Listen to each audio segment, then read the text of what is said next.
한 주간도 평안하셨습니까? 지난주에 신령한 젖을 사모하라라고 하는 말씀을 드리면서 신령한 젖이 무엇일까에 대한 이야기를 드렸습니다. 신령한 젖은 무엇보다도 일시적이고 또 일회적인 어떤 감각이나 감정적인 그런 체험이 아니다. 그것은 영원하고 또 하나님의 참된 것을 찾고 구하는 일이다라고 하는 것을 말씀을 드렸습니다. 또 그것은 또한 우리가 흔히 하는 어떤 하나님의 신령한 것이라고 해서 무조건 축복, 우리가 원하는 것, 물질적인 것 이런 것들만을 말하는 것이 아니라 사실은 순서가 바뀌어야 되겠죠. 나라와 의를 먼저 구하라고 말씀하셨고 그것을 구하는 이에게 하나님의 것을 풍성하게 채워주신다라고 말씀을 하셨습니다. 또 율법주의적인 그런 신앙의 자세들보다는 다시 말해서 척하는 말 그대로 누군가 보기에 하나님 보시기에가 아니라 사람의 보기에 척하는 그런 신앙은 신령한 젖을 구하는 것이 아니다 라고 하는 말씀을 드렸습니다. 그래서 우리가 그 하나님의 것을 구해야 하고 하나님의 나라를 찾아야 하는데 과연 그러면 그 하나님의 나라라는 게 무엇인가?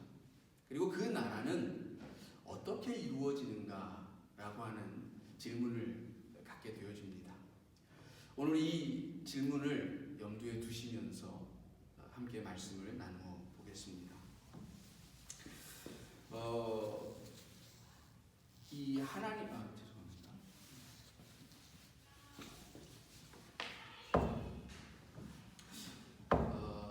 여러분은 하나님의 나라를 생각하면 제일 먼저 떠오르는 것이 무엇입니까? 많은 사람들이 하나님의 나라를 생각하는 그 모습은 아마 좀 각자마다 다르리라고 여겨집니다.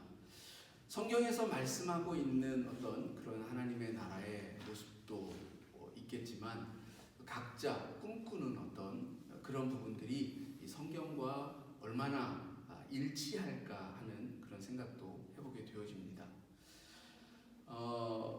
초대 교부 중에 기독교 철학을 세운 말 그대로 근간을 이룬 어거스틴이라고도 하고 아우구스티누스라고도 하죠. 이 아우구스티누스는 신의 도성이라고 하는 하나님의 도성이라고 하는 책을 통해서 이 하나님의 나라에 대하여서 설명을 합니다. 그가 설명하는 방식은 워낙 그가 이제 그리스 철학에 능통했기 때문에 사실 플라톤의 철학을 끌어와서 이 하나님의 나라를 이야기합니다. 플라톤의 철학들 중에서도 무엇보다 이데아론을 가지고 와서 설명을 하는데요. 여러분이 잘 알고 있듯이 이데아론이라고 하는 것은 우리의 이 세계, 살아가고 있는 이 지상의 세계가 있습니다. 현실의 세계가 있죠. 근데 이 현실의 세계는 불완전합니다. 이 현실의 세계를 넘어서서 보다 본질적이고 완전한 세계가 있는데 그 세계가 이데아라는 거예요. 그러니까 정신과 영혼이 좀 더 본질적인 것이고 이 육체라고 하는 것은 그것이 구현해내는 하나의 여러 방식들 중에 하나인 그러니까 그 본질을 나타내는 모형에 불과한 것이라는 거죠. 그런데 이 이데아의 세계라고 하는 것은 쉽게 설명하면 이런 거죠. 여러분 그 꽃을 한번 생각해 보세요. 여러분들에게 꽃을 생각해 보라고 하면 각자 떠올리고 있는 그리고 생각하고 있는 그 꽃이라고 하는 것이 어쩌면 다 다를지도 모릅니다. 아마 그려보라고 해도 다 다르게 나타날 거예요. 이 현실에서의 꽃은 굉장히 다양한 방식으로 여러 가지 모습으로 나타날 수 있지만 그럼에도 불구하고 그 모든 것들을 통칭해서 그 모든 것들을 하나로 묶어낼 수 있는 그 꽃이라고 하는 것은 도대체 어디에 있을까라고 하는 겁니다. 근데 그게 이제 말하자면 이데아라는 거죠. 현실에서 눈앞에 드러나 있는 물질로서의 꽃은 각기 다를 수 있지만 우리 속에서 뭔가 그 꽃이라고 하는 본질을 가지고 있기 때문에 그 본질적인 요소가 있기 때문에 그것들을 현실에서 생각해낼 수 있고 볼 수 있다라는 겁니다. 그리고 보다 본질적인 것은 바로 이 이데아, 보이지 않지만 생각과 관념 속에 있는 그것이야말로 진짜 본질이다, 이렇게 얘기해요. 어거스틴은 이것을 차용을 합니다. 수용을 하지만 이 하나님의 말씀 안에서 새롭게 재해석을 하죠. 사실 플라톤의 이데아론에서 이데아의 세계와 현실의 세계는 완전히 동떨어져 있습니다. 분리되어진 세계예요. 심지어 이 이데아의 세계는 현실 세계에서는 이루어질 수 없는 세계입니다. 언제나 이상으로만 남아있는 세계인 거죠. 그런데 어거스틴은 우리 인간이라고 하는 존재는 본래 하나님으로부터 죄 없이 창조함을 받은 완전한 사람이었다라는 거죠. 그래서 한 발은 이 하나님의 세계에 발을 들여놓고 있습니다. 그런데 타락하고 말았어요. 그래서 죄를 가지고 이 땅에 태어나는 불완전한 존재가 되었습니다. 그래서 우리가 만들어내는 이 세계라고 하는 것은 결국 타락한 세계, 이 지상의 세계는 뭔가 불완전한 세계로서 남아있다라는 거죠. 우리 인간은 한 발은 하나님의 자녀로서 하나님의 세계에 발을 들여놓고 있지만 다른 한 발은 이 불완전한 지상의 세계에 발을 담가놓고 있는, 양쪽에 발을 걸쳐놓고 있는 존재라는 거예요. 그러면 이 하나님의 세계는 어떻게 그럼 가는가, 우리 속에 이루어질 수 있는가 라고 했을 때 결국은 죄의 문제, 이것을 해결하지 않고는 이 하나님의 세계에 가까이 갈 수가 없는 거예요. 플라톤이 말하는 이데아의 세계는 사람이 그 이데아는 현실에서 불가능한 세계지만 최선의 노력을 통해서 가까이는 갈 수 있다라고 보았어요. 그래서 이 땅에서 가장 이데아에 가까운 세계란 어떤 세계냐? 그 이데아를 생각할 수 있는 사람들이 통치하는 세계. 그러니까 정치는 누가 해야 돼요? 플라톤의 입장에서는 그 이데아를 생각하고 추구하는 철학가들이 정치를 해야 되는 거예요. 나라를 다스리는 사람은 철학가여야만 합니다. 그런데 이 어거스틴이 말하는 그런 세계는 이루어질 수 없는 세계가 아니라 그리고 최선의 노력, 인간의 의지와 노력을 통해서 가까이 나아가는 세계가 아니라 이 죄의 문제는 인간 스스로가 해결할 수가 없는 거예요. 사람이 아무리 의지적으로 노력을 한다 해도 이 죄의 문제는 사람으로서는 해결할 수가 없습니다. 거기에는 오직 하나님의 은혜만이 필요하다는 겁니다. 그 은혜를 통해서 이 죄의 문제를 해결하고 하나님의 세계에 가까이 갈 수 있다라는 거죠. 그렇기는 해도 어찌됐든 우리가 떠올리는, 또 어거스틴이 말하고 있는 이 하나님의 세계라고 하는 것은 마치 공간적으로 어떤 주어져 있는 세계처럼 상상이 되어집니다. 그러니까 국가의 3요소 하면 뭐가 필요합니까? 주권, 영토, 그리고 백성. 나라를 이루는 이 세 가지 요소가 꼭 있어야 해요.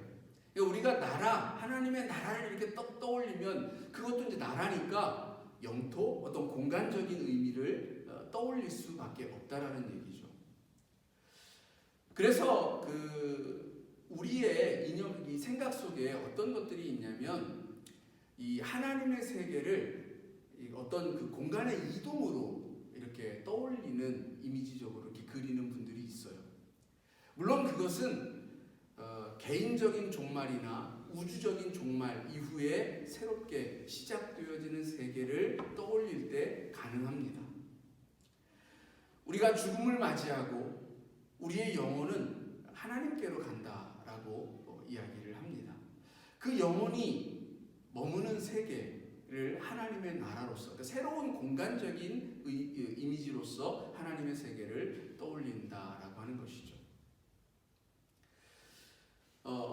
두 번째는 새로운 또 다른 하나님의 세계에 대한 다른 이미지는 뭔가 새롭게 변화되어진 이전 것과 다른 것을 떠올릴 때 하나님의 세계를 생각하는 경우가 있습니다.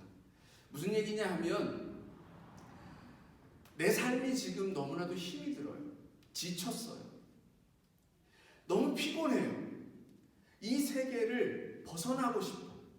근데 이 세계를 벗어나서 뭔가 다른 시간과 공간 속으로 들어가면 우리는 그것을 천국처럼 여기게 된다라는 거죠.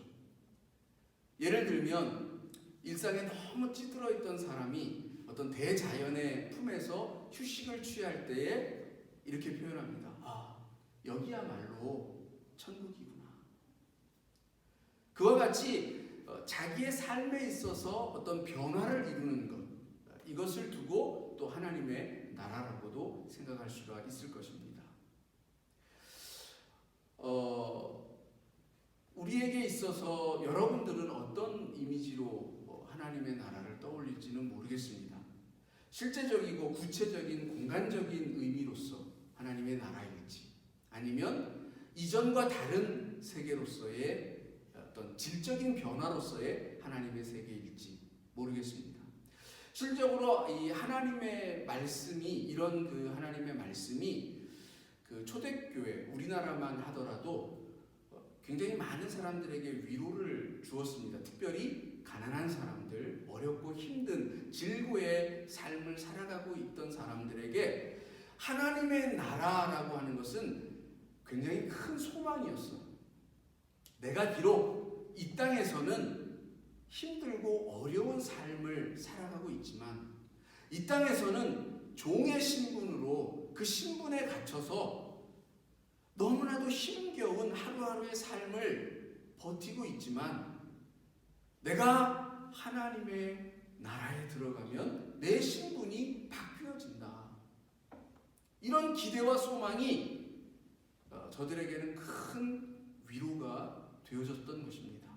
그래서 사실 이제 처음 기독교가 우리나라에 들어왔을 때 가장 열심히 또 하나님을 찾고 구하게 되어졌던 많은 이들 가운데 바로 이 억압과 가난 속에서 힘들어했던 사람들이었다라는 거죠. 여전히 이 말씀은 분명 우리들에게 큰 위로가 되어지는 것이 사실입니다. 그런데 과연 이 하나님의 나라라고 하는 것이 우리가 떠올리는 그런 이미지에만 국한된 것인가? 오늘 조금 그 얘기에 덧붙여서 또 다른, 다시 말해서 우리 주님께서 말씀하고 계시는 이 하나님의 나라에 대해서 좀 말씀을 드리려고 합니다. 주님은 오늘 우리가 읽은 이 본문 속에서 보면 주님의 그 기도라고 알려져 있는, 우리가 항상 오늘도 이제 주기도문을 통해서 암송을 했지만 우리에게 기도하라라고 하면서 권면해 주는 말씀 가운데 하나님의 나라에 관한 이야기를 언급을 합니다. 그런데 여기에서 하나님의 나라는 우리가 죽고 나서 개인적인 종말을 맞이하고 나서 혹은 우주적인 종말을 맞이하고 나서 이동을 해서 가는 그런 세계로서 언급하지 않으시고 오히려 그 세계가 우리에게 임하여진다라고 표현을 하고 있습니다. 하나님의 나라가 우리 가운데 임하여진다라는 거예요. 그 나라가 우리 속으로 들어온다. 이것이 갖는 의미는 무엇일까라고 하는 것입니다. 실제로 하나님의 나라는 그리스도 안에서 플라톤이 보았던 세계처럼 혹은 우리가 떠올리는 공간과 시간의 개념으로서 분리되어지는 어떤 세계로서가 아니라 예수 안에서 융합되어지고 결합되어지고 하나 되어지는 세계라는 것을 알 수 있습니다. 주님은 제자들에게 하나님의 나라가 여기 있다, 저기 있다, 그렇게 생각하지 말라고 하셨습니다. 너희 가운데 있다, 너희 사이에 있다. 그 나라가 우리로부터 마치 멀리 떨어져 있는 어떤 세계가 아니라 우리와 더불어 있는 세계다라고 하는 것을 말씀하셨다라는 겁니다. 그 세계는 어쩌면 이미 우리 속에 들어와 있어요. 이미 우리와 더불어서 함께 하고 있는 세계라는 거예요. 내가 어떤 곳으로 이동하여 가는 것이 아니라 이미 내 속에서 시작되어진 세계라고 말씀하고 있는 겁니다. 실제로 주님은 그 세계를 살아가셨고 그 세계가 하나님의 나라인 것을 증명하셨습니다. 이렇게 표현하고 있죠. 우리 마태복음 16장 19절 말씀 한번 찾아볼까요? 마태복음 바로 우리가 읽은 뒤에 16장 19절 베드로에게 하시는 말씀인데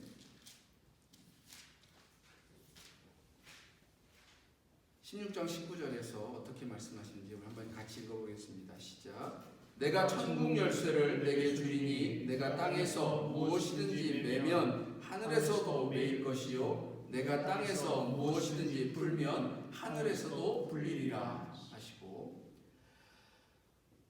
예수님께서 베드로에게 천국의 열쇠를 주시겠다라고 말씀을 하시는데 그 다음에 이어지는 말이 이 하나님의 나라라는 것은 이 땅과 분리되어진 세계가 아니라 결합되어져 있다라는 얘기예요. 매여져 있다라는 거예요. 네가 하나님 이 땅에서 매이면 하늘에서도 매일 것이고 여기서 풀면 하늘에서도 풀릴 것이다. 이 세계와 저 세계가 나누어지는 세계가 아니라 네가 살아가고 있는 그 세계에서 살아가는 그 삶이 천국의 삶이 될 수도 있고 그렇지 않은 지옥의 삶이 될 수도 있다. 그 세계는 이미 네 속에서 이미 시작하고 있다라고 하는 것을 말해주고 있는 겁니다. 하나 더 찾아볼까요?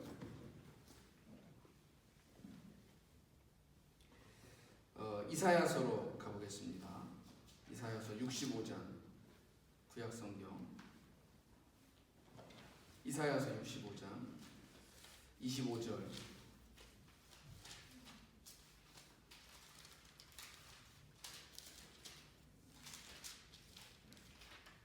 찾으셨으면 읽어보겠습니다. 시작. 이리와 어린 양이 함께 먹을 것이며 사자와 소처럼 짚을 먹을 것이며 뱀은 흙을 양식으로 삼을 것이니 나의 생산에서는 해함도 없겠고 상함도 없으리라 여호와께서 말씀하시니라. 이 하나님의 세계라고 하는 것은 사실 본래의 하나님의 창조의 질서를 회복하는 그런 세계라고도 할 수 있습니다. 본래 하나님의 에덴 동산에서는 모든 것들이 해함이 없었죠. 상함이 없었죠. 더불어서 어우러져서 살아갔던 세계였습니다. 그 세계가 나누어지질 않죠. 함께 어우러지는 세계예요. 그러다 보니까 예수님이 결정적으로 어떤 말씀을 하시냐면 네가 어린 소자 하나에게 한 것이 곧 나에게 한 것이다. 하나님께 한 것이 무엇이냐, 하나님과 더불어서 그 살아가는 그 삶이 무엇이냐라고 할 때에 네가 이 땅에서 살아가는 그 삶이 바로 하나님과 더불어 사는 삶이다 라고 말씀하는 겁니다. 여러분 어떤 삶을 사시겠습니까? 덧붙여서 여기 예수님은 하나님의 나라가 임하여지고라고 했는데, 그 나라가 임하여질 때 도대체 그 나라라는 것은 어떻게 그럼 임하는가? 무엇으로 임하는가? 여기에 이렇게 덧붙이고 있죠. 하나님의 뜻, 그의 뜻이 이루어지는, 하나님의 뜻이 이루어지는 것이야말로 하나님의 나라라는 얘기예요. 아까 나라를 이야기할 때 세 가지 요소를 말씀을 드렸는데, 그 중에 첫 번째가 주권이라는 얘기를 드렸습니다. 그러니까 하나님의 나라에 있어서의 주권은 하나님이 통치하시는 것을 말이죠. 하나님이 통치하는 세계가 곧 하나님의 세계인데, 그러면 그 하나님의 통치라는 게 구체적으로 무엇이냐? 하나님의 뜻이 펼쳐지는 세계가 하나님의 나라라는 거예요. 여러분, 하나님의 뜻이 그럼 무엇일까요? 하나님의 뜻. 바울은 이것을 굉장히 명확하게 이해했던 것 같아요. 로마서 14장 17절에 보시면 천국은 의와 화평,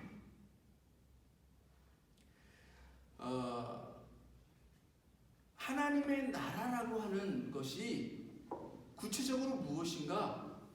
의와 화평이 이루어지는 세계라는 거예요. 실제로 그렇죠. 여러분, 의라는 게 무엇입니까? 쉽게 말하면 공정과 상식 이런 것들로 표현할 수 있을 거예요. 어떤 나라의 공정함이 무너지고 자기 멋대로 판단하고 법원이 법을 가지고 판단을 할 때에 어떤 특정한 세력만을 대변하는 판단을 내리고 한다면 그 세계는 우리가 살아가기에 굉장히 어렵고 힘든 세계가 될 것입니다.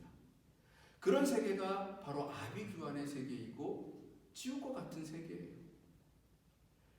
탐관오리들이 판치는 세상이 되어질 때 백성들은 죽겠다라고 아우성을 치는 겁니다. 탐관오리들이라는 건 뭐예요? 자기 유익만을 위해서 법을, 이 곧아야 할 법을 굳게 만드는 사람들 아닙니까? 하나님의 뜻은 의에 있다라는 거예요. 그 의가 이루어지는 사회가 될 때에 진정한 천국의 하나님의 나라가 임하여지는 세상이 된다라는 거죠. 또한 화해를 이루는 삶, 화평을 이루는 삶이 되어질 때에 오늘 우리가 이 하나님의 나라를 살아갈 수 있게 되어지는 겁니다. 매일같이 싸우는 집을 한번 생각해 보세요. 부모가 매일같이 싸웁니다. 그 아이에게 있어서, 자녀에게 있어서 가정이라고 하는 것은 천국이 될까요? 도저히 천국이라고 하는 상상이 펼쳐지질 않을 겁니다. 평화가 이루어지고 화평이 이루어지고 화해가 이루어질 때 하나님의 나라가 이루어지는 겁니다. 하나님이 근데 그런 세계를 지금 살아가라는 거예요. 뭐 죽은 다음에 가라는 얘기가 아니라 저와 여러분들에게 지금 살아가라는 거예요. 왜 나중에 가서 살아가려고, 나중에 그 나라에 들어가서 살아가려고 그것만 꿈꾸고 있느냐는 거예요. 아니라는 거예요. 그 세계는 지금 여기서 시작할 수 있다는 거예요. 여러분의 삶의 현장에서 의를 이루려고 하고, 의를 이루려고 하는데 어렵게 생각하지 않아도 돼요. 내 고집, 내 억지스러움, 이것만 조금 내려놓으면 얼마든지 우리는 하나님의 의를 이룰 수 있어요. 내 분노, 내 화, 이것만 조금 내려놓으면 가정 안에서, 우리가 살아가는 이 사회 안에서 좀 더 화평한 삶을 이룰 수 있어요. 하나님의 나라를 지금 시작하라는 겁니다. 그 나라는 이미 예수 안에서, 성령 안에서 시작을 합니다. 아까 로마서 14장 17절 말씀을 드렸는데, 그래서 이야기하는 것이 제가 한 번 더 읽어드리면, 하나님 나라는 먹는 것과 마시는 것이 아니요 오직 성령 안에 있는 의와 평강과 희락이라. 제가 말씀 안 드린 것 중에 희락이 있죠. 기쁨이 있어야 돼요. 사실 하나님의 나라는 기쁨이 있어야 돼요. 우리가 인생을 살아가면서 기쁨이 없다, 즐거움이 없다, 그 삶 자체가 얼마나 참 힘들겠습니까? 우리에게 웃음이 없다면 그 삶은 지옥일 거예요. 그러니 당연히 희락이 있어야 하고 그 희락이 있는 삶을 쫓아가야 되는데, 그 삶이 구체적으로 바울은 성령 안에서라고 하는 말씀을 전해 주고 있습니다. 그러니까 이 희락이라고 하는 것도 나만의 기쁨, 어떤 나의 욕망을 이루는 그런 기쁨을 말하는 게 아니라는 거죠. 누군가의 기쁨이나 누군가의 행복을 앗아가는 나의 기쁨이라고 하는 것은 결코 성령 안에서 이루어지는 희락은 아니라는 겁니다. 하나님의 나라는, 그래서 아까 이사야서에서 읽었던 것처럼 사자와 이리가 어린 양과 모두가 다 함께 더불어서 기뻐할 수 있고 평강을 나눌 수 있어야 한다는 얘기입니다.